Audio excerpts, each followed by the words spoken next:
President Barack Obama has backtracked on an earlier promise by the CIA to deliver proof of Osama bin Laden's death.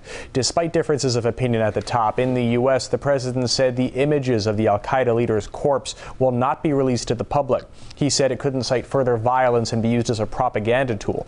But as RT's Marina Portnaya reports, the operation has been riddled with contradictions. The week began with an international news bombshell, proudly dropped by the United States. There was a female who was, in fact, in the line of fire that reportedly was used as a shield to shield bin Laden from the incoming fire. By Tuesday, a big blunder and major backpedaling. In the room with bin Laden, bin Laden's wife, rushed the U.S. assaulter and was shot in the leg but not killed. America grabbed the world attention after announcing the assassination of Osama bin Laden.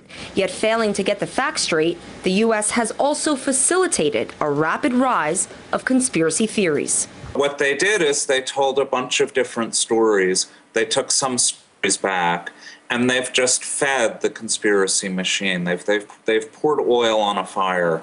A blaze that inflamed after failing to deliver on promises of providing the public with proof. We are going to do everything we can to make sure that nobody has any basis to try to deny that we got Osama bin Laden. I don't think there was any question that ultimately a photograph would be presented to the public.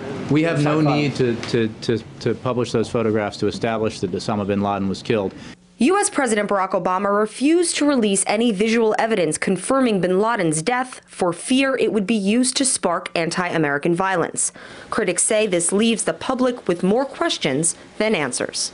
And when they say, we don't want to show the photos because we don't want to inflame people, well, fine. How about bringing in certain members of the press along with a panel of unrelated forensic identification experts who can come out and say, we've studied this. The world was able to study the execution of America's other enemy in 2006 when the hanging of Saddam Hussein went viral on the web shortly afterwards.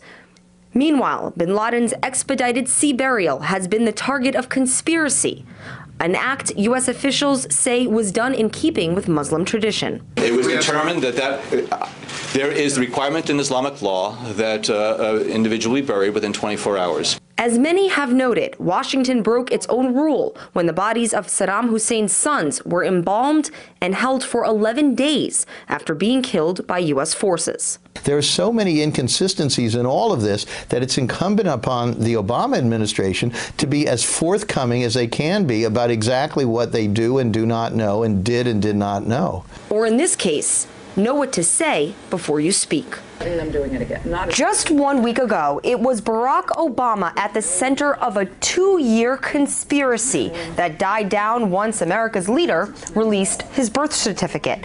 But now Obama's actions surrounding the killing of Osama bin Laden have paved way for a whole new set of myths and questions surrounding the transparency of the U.S. government. Marina Portnaya, RT, New York.